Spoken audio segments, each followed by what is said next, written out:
Hi there, this is Erin James with Sip Magazine, and we are here on the Full Pour live with you today on Thursday. Thirsty Thursday? That's the thing. We keep asking that. Pretty sure it is. And we have Mezcal cocktails, Mezcal knowledge, and Mezcal master Pat Caffall here from American Northwest Distributors going to teach us about, you guessed it, Mezcal. I'm going to bring Pat in here right now. And he'll tell Hello, us Sip Northwest. How's everybody? You're going to teach us everything on Mezcal, pretty sure. Sure. Yeah. Well, at least I'll give you the Cliff Notes version today. Enough to get everybody into just a little bit of trouble. That's perfect. That's what I would expect from an agave spirit. So I guess let's take it from the top and tell us a little bit about what exactly Mezcal is. So I guess if you're talking about Mezcal, it would be advantageous for us to think about historically how Mezcal came about. Traditionally, the indigenous people of Mexico consumed a product daily, which was a fermented product that they called pulque, very similar to an agave-style wine. And the Spaniards, after conquering Mexico, introduced distilling, and it dates back to around the late 1500s, about 1560, when you start to see distillation techniques come into play with agave. In Mexico and in Oaxaca in particular, they refer to agave as maguey, and the Spaniards refer to the distillation or the distillate from agave as vino de mezcal, hence the name Mezcal. So that's really kind of how Mezcal came about. The agave plant is super important to the daily life of the indigenous people of Mexico. To me, nothing really embodies the spirit of Mexico more than Mezcal. It really represents, a particular village, a particular part of the country. A lot of those attributes of the Mezcal being made in each different region really reflects the terrain, the terroir, and the artistry of the Mezcal coming from those areas. So how does it vary from tequila then? Well, a couple main distinctions between Mezcal and tequila. I mean, one, tequila is only made from Tequiliana Weber Azul, a specific type of agave. Where with Mezcal, there's about 40 different species that they use to make Mezcal, most of which, all Mezcal though is made with espadín, because they can cultivate it and grow it and harvest it, and it's, kind of a plant rotation that they can do all the time. When you get into your wild agave species, that's when those are a little bit more rare, harder to find, and definitely more expensive. Technically, a main difference between Mezcal and tequila is that with Mezcal, after they've harvested the agave or the piña, they will dig a earthen pit, throw some local indigenous wood in the bottom, burn it. After the embers have got red hot, they'll line it with rocks. They'll load in the agaves. They will cover it with agave fiber. Then they'll put tarps and mats over that, and then cover that with dirt, and they'll roast those agaves for 5 to 6 days. Oh, That's wow. that smokiness comes from when you're drinking agave, because they're breaking down and caramelizing those sugars within the piñas that they're roasting. Whereas with tequila, they're actually taking those agaves and they're putting them in a giant steam oven, and they're roasting those sugars with a giant oven. Most tequilas, they crush the agaves using machinery. With artisanal Mezcal, they are crushing the agaves and releasing those fibers and juices with a giant stone slab and a giant Tahona wheel that's being pulled by a horse. Wow. And then with the artisanal Mezcal, what's that? It's a very romantic picture. It is. I'd say I've been to quite a few distilleries in Oaxaca, and it's very rustic, to say the least, for sure. A lot of these master mezcaleros are, fourth, fifth, sixth generation. This artistry has been passed down from generation to generation, and you can really, you can really taste it in the mezcal. It's what I love about mezcal is it's very transportive. When you take a sip of that mezcal, you feel like you're in that little village where it's been made. But those are kind of just the basic differences between tequila and mezcal. Like I said, mezcal can be made from up to about 40 different varieties of agave. In Oaxaca, the espadín is king, and you'll see most 90% of the agave on the market is espadín, because wild agave is becoming more rare. After the agaves have been crushed, they will take all of those fibers and they will load them in to a giant wooden vat that's open air, and they will allow the ambient yeast to ferment those sugars and convert into alcohol. So, when you could think of making mezcal, it's very rustic. When you think of making tequila, I mean, they're brand new facilities, multi-million-dollar companies.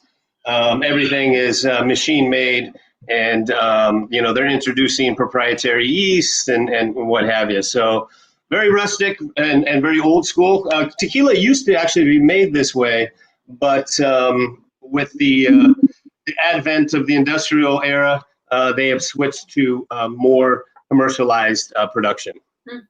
Pat Kristen asked, are there levels of smokiness between different styles of mezcals? There are indeed. One thing to be careful about with mezcal is if you buy a mezcal and it is overly smoked, it's a sign that it's not a very good mezcal, because the agaves that they harvested either were full of water or they picked them too young. They didn't have a lot of natural sugars within there, and so they over roast them to at least add some kind of body to that mezcal. There are some mezcals that aren't smoked, but for the most part, most of them will have a hint of smoke. You definitely don't want a mezcal that is just smoke. You don't want to, have something that's just all you taste is smoke, for sure. And mezcal can be used as a blanket term for anything that's not tequila, that's agave, right? What's that? Yeah. Well, yes. Well, no. That's Technically, mezcal is governed by what is called the Consejo Regulatory Mezcal. And they actually, there are rules that state how the mezcal should be made to be labeled artisanal or ancestral. There are only 8 regions that are recognized as mezcal producing regions. So like in Jalisco, where they make tequila, they actually don't have the right to call an agave product that's not, let's say, Tequiliana Weber Azul. Let's say they're using espadín. They have to call their product, chacolo, and that's what they call their mezcal.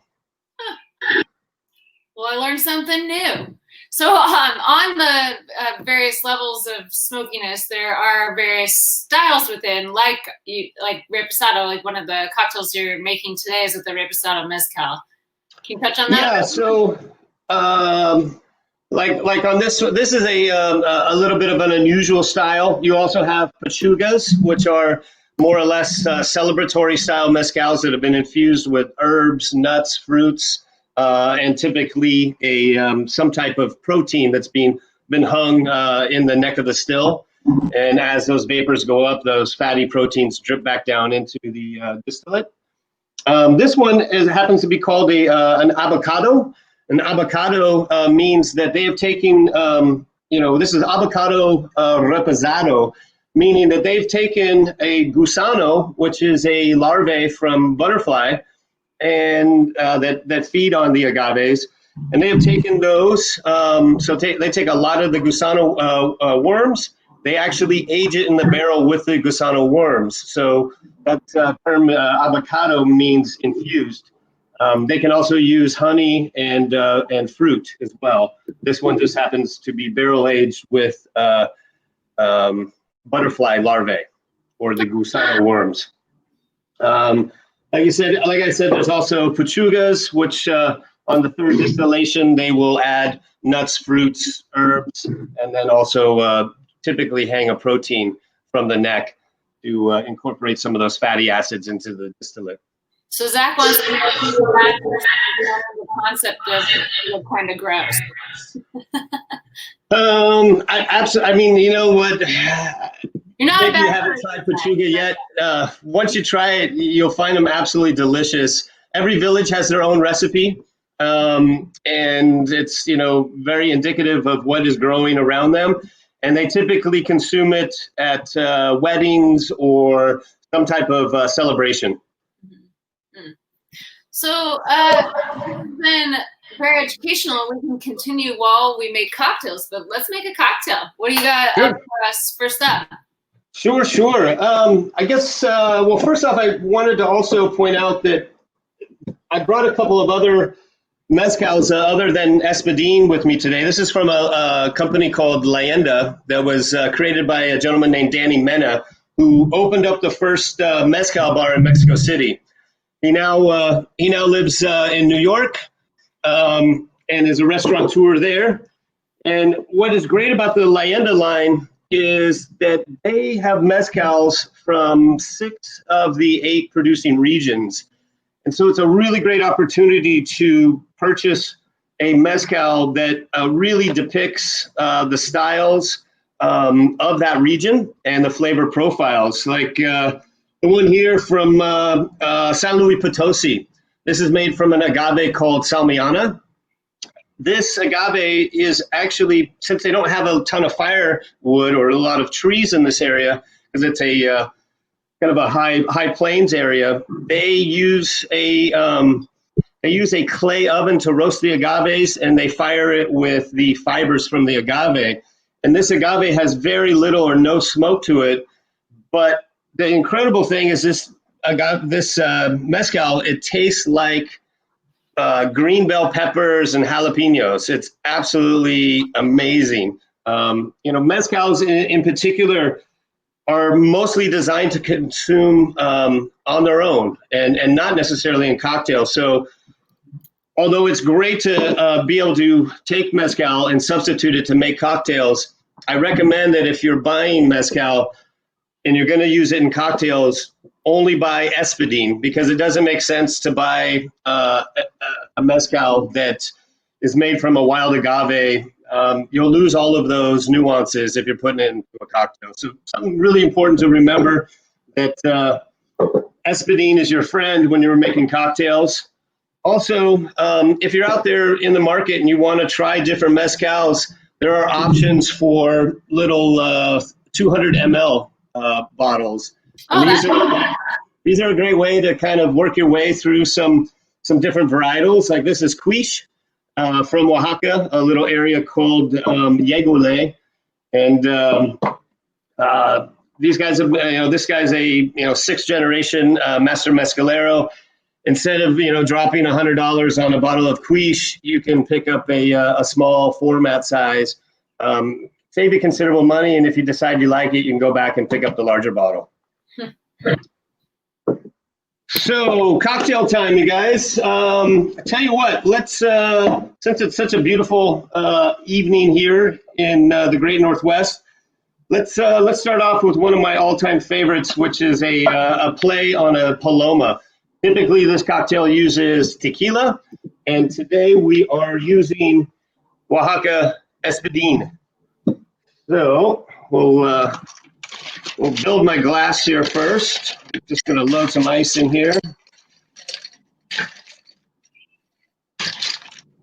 Pat, we're getting a lot of complimentary comments on your outfit today so far. Well, I figured I would dress the part, although I'm part Oaxacan and part Hawaiian, I think. Yeah, that's okay. 100% Tommy Bahama. All right, so we're going to start off, and we got 1.5 ounces of Oaxaca Espadín. Pop that into our shaker. We will, a wonderful product that is in the market. This is from a company called St. Elder, and this is their pink grapefruit, labeled as pamplemousse. And I love this as an addition to this cocktail. So we will we'll take 3/4 of an ounce of the pamplemousse liqueur, and then we'll take, I always like to add a little bit of lemon juice to my cocktails. I view lemon juice as liquid sunshine. Brightens up every cocktail. So we'll put 1/2 ounce in here. Now, this next ingredient's optional. I absolutely love it. But I'm going to put a couple of dashes of cinnamon. If you're batching these ahead of time, you can also use cinnamon sticks, or you can also rim your glass with the cinnamon. But the cinnamon just adds this added extra layer of flavor and complexity to the, normally somewhat tame Paloma. I like that twist because usually you'll see plenty of, not usually, you will see plenty of salted rims or spiced rims, more of like a cayenne spice, less so than cinnamon. That brings a nice element to the citrus and the richness. It marries great. Hopefully I didn't lose you. Oh, I see you. Oh, there we go. Sorry, my screen just went down. A couple dashes of Scrappy's grapefruit bitters. And then I have my fresh squeezed grapefruit juice, ruby red. So I'm going to do 3 ounces here.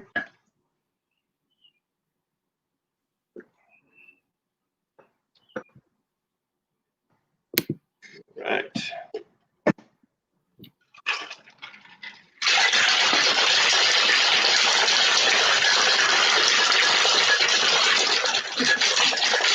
Give it a nice shake. No, I've put actually some ice in the glass, so we got that. One of the keys that I like to do is pour that in there, and then I'm just going to top it with a little grapefruit soda. Today I'm using squirt, and then I will take my little zester, make a lovely little grapefruit zest, squeeze some of those oils in there. And there you have it, my friends. This is a Mezcal Paloma. It looks with a little bit of cinnamon in there that's basically been combined with everything else, so there's no real chunks on there. Absolutely delicious. And we can find ingredients in the greater Seattle area at fine bottle shops, so like Esquin and downtown and Capco. With Mezcal, it's very, it's not easy to find. Your grocers maybe will have one Mezcal.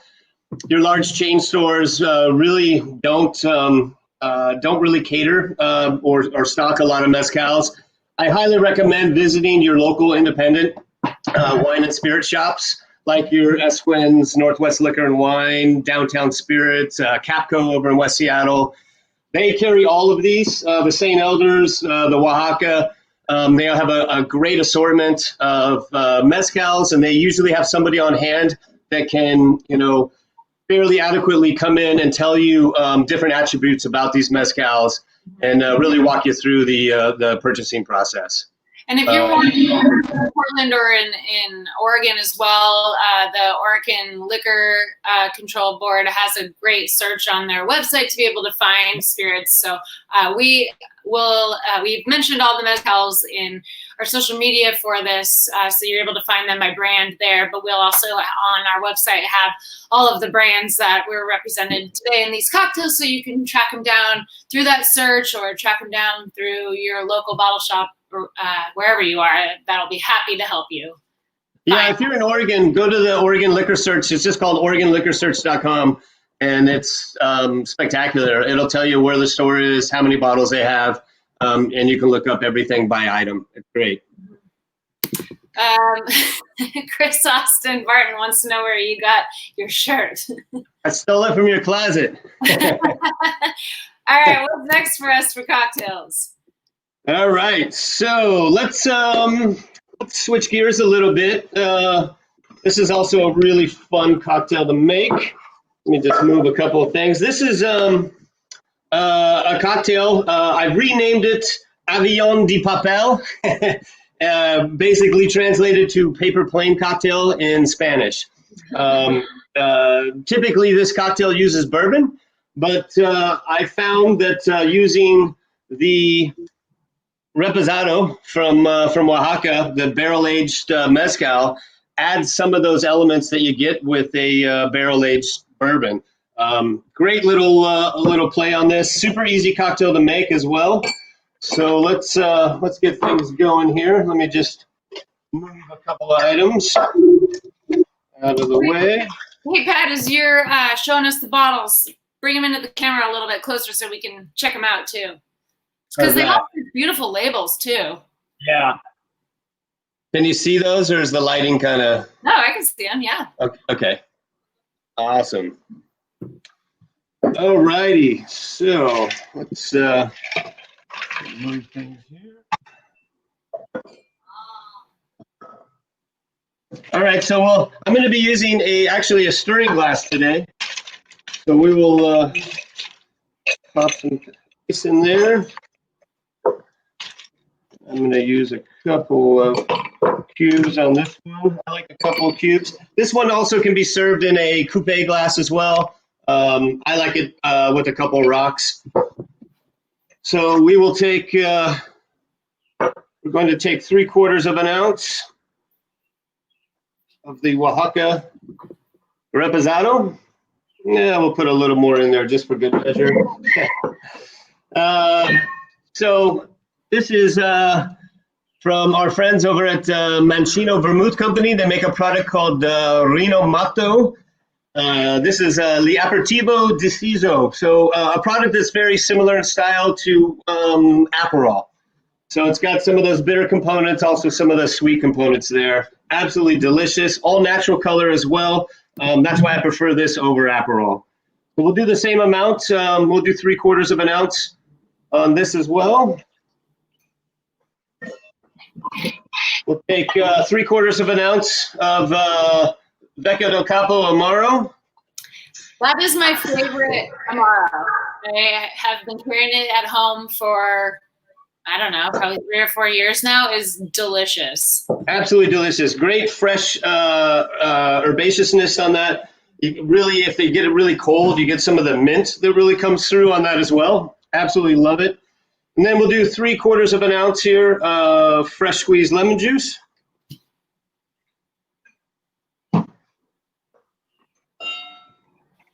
We'll give this a nice stir here. I love doing paper planes over ice as well. What's that? I also love doing paper planes over ice instead of up as well, because I feel like it slows you down a little bit, because it's a heavy booze drink, so you gotta pace yourself.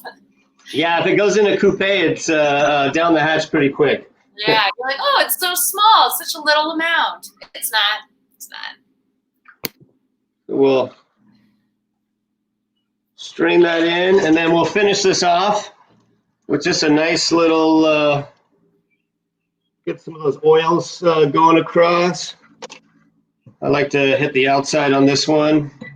Do a nice little squeeze, a little twist, and voila, perfect. Oh, that's perfect. Absolutely great. It's really just a great riff on the paper plane. I haven't seen anybody doing it with mezcal, and the reposado works spectacularly well. Could you do just? I'm not going to say it right. The unaged mezcal's Joven. Joven, yeah. You could do a Blanco or Joven. No issues. I just think that with the reposado, you get a little bit of that woodiness that's coming through, where you won't get any of that from the Joven style. Which is obviously a familiar flavor, given that it's replacing bourbon, which is oaked in. Yeah, and it'll, if you use the Hoban, it'll just be a slightly lighter in body. And in the, if it's 80 degrees out, maybe the Hoban might be a good play for sure. Or if you're making paper plane slushies, it would be spectacular to use the Hoban. Paper planes, that sounds dangerous. Paper plane slushies. Yeah. All right, you got one more for us. Was that a question from Cole? I couldn't see. I think he was just making a statement that if you're in Spokane, you can find these products at the liquor store and Bulldog Liquor. I see. Thanks for tuning in from Spokane and letting us know. All right, out on the, what do they call it, the Palouse, right? Yeah.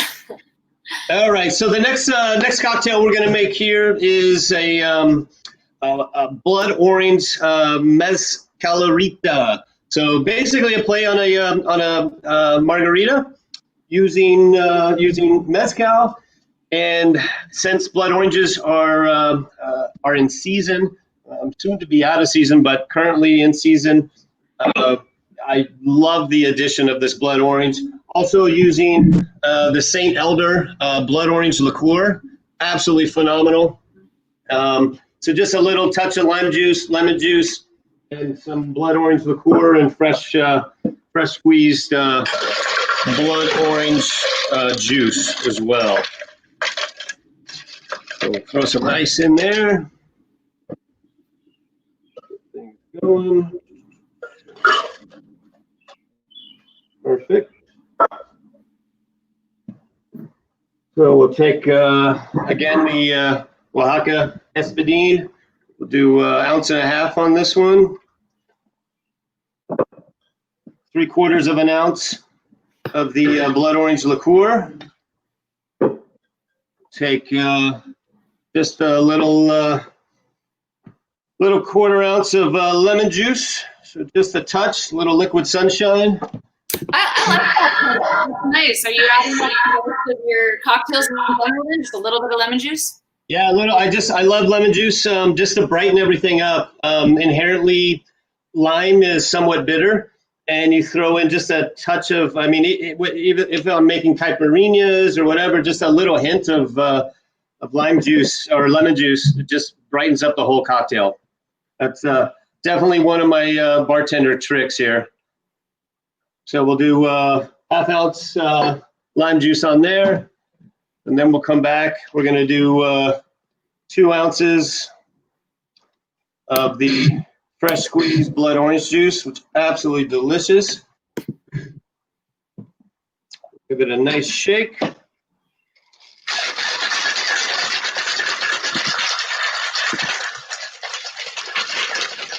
And on this cocktail, I won't strain over ice. I will just pour the ice right back into the cocktail there.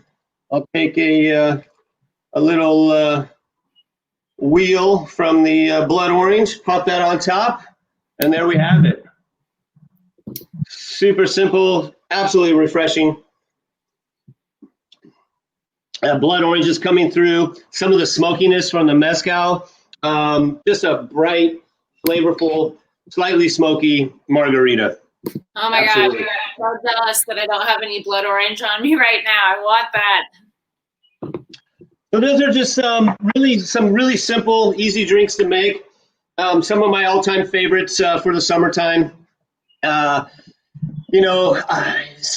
if you don't want to play bartender at home, just take these equivalents, multiply them by the amount of people or drinks you want to make, pre-batch them beforehand with no ice, and then you can easily serve ready to go, or people can serve themselves. And it's a great way to not kind of get stuck making drinks for everybody all night long. So, or you can do it, one by one. But I know if I have people over, it's a lot more advantageous to have these pre-batched beforehand. And these are great pre-batch when probably the next time we're hanging out with people will continue to be outdoors. These are all great outdoor summer sippers to batch ahead of time and let people apply their own ice out of the pitchers outside. And the great thing with cocktails, I mean, the recipes that I've listed here are guidelines. If you want a little bit more lemon juice, you can add more lemon juice. You want a little sweeter, you could add more of the pamplemousse liqueur or blood orange liqueur because those have sugars in them. So you can adjust, to fit and suit your taste and profile. If you ever make it to, if anybody makes it to Oaxaca, there's these great little cups that are made from a fruit-like gourd called a jicara, and they are phenomenal for sipping wild agave species mezcals. And sometimes you can get them, and they've already been, designed by hand. I mean, this one happens to have a rabbit carved into it. Often you'll see agave motifs in there. Great if you're having a dinner party. You come back home from Mexico with some of these, save them. You can, mezcal goes really great with food. Not only mezcal cocktails, but just mezcal on its own. If you go to Oaxaca City, the restaurant scene is off the hook. Some of the employees and chef de cuisines from some, really, like to say the restaurant El Bruy, which is closed, but was in Spain. They've got a couple of restaurants there. The guy from Noma had a couple of pop-ups there the last time I was there. The food scene is incredible in Oaxaca, and every menu is paired with mezcal. So, and they have this saying in Oaxaca, especially, that tequila is made for drinking like this, and mezcal is made for little kisses. So just tiny little sips that you can pair with food. And I highly recommend. A lot of people don't think about, how am I going to pair mezcal with food? But once you try it, it'll blow your mind. What are there that really focus on mezcal in Seattle and Portland, or you could just focus on Seattle, that you would recommend people either visit when we can or get takeout from to do mezcal pairings at home? Yeah, so I believe so. Some of the mezcal bars are starting to actually open back up. I would recommend, places like El Grito. They've got a great mezcal list. The Oaxaca Mezcaleria on Queen Anne, also a great opportunity to order mezcal. So even Liberty up on Capitol Hill, up on 12th, they've got a phenomenal mezcal list. Also well worth checking out. I'm sure I'm leaving off a bunch of places. But as places are opening back up and also doing to-go stuff, there's a lot of opportunity out there to try mezcal. Yeah. Well, and then for viewers, if you have a couple people threw up some restaurants, Barrio, some Raven also loves El Grito. If you're viewing this live or viewing this later, mention those restaurants in these comments. These restaurants need as much love as the spirits they're carrying. So we want to make sure that we're voicing our support and getting out there and eating this food and these incredible pairings and making these cocktails at home. So the Mission in West Seattle, also a great place if you're over there. Those guys do a great job. And yeah, I failed to mention Barrio, but yeah, probably the largest mezcal selection in the city for sure. We got a lot of great places here. We're very spoiled. Well, Pat, thank you so much. That was fantastic. I learned a lot. That sounds like everybody else learned a lot, and that everyone is extremely thirsty now for mezcal. So we're excited to see what else pours in from this.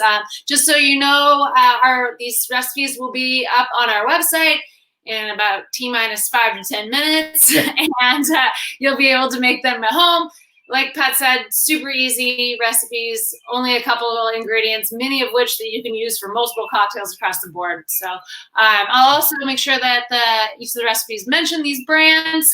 I got 3 of them to drink right now. I have a lot of work to do tonight. So, All right. Well, thank you so much. Appreciate it. And loved it. Hope you guys will have me back.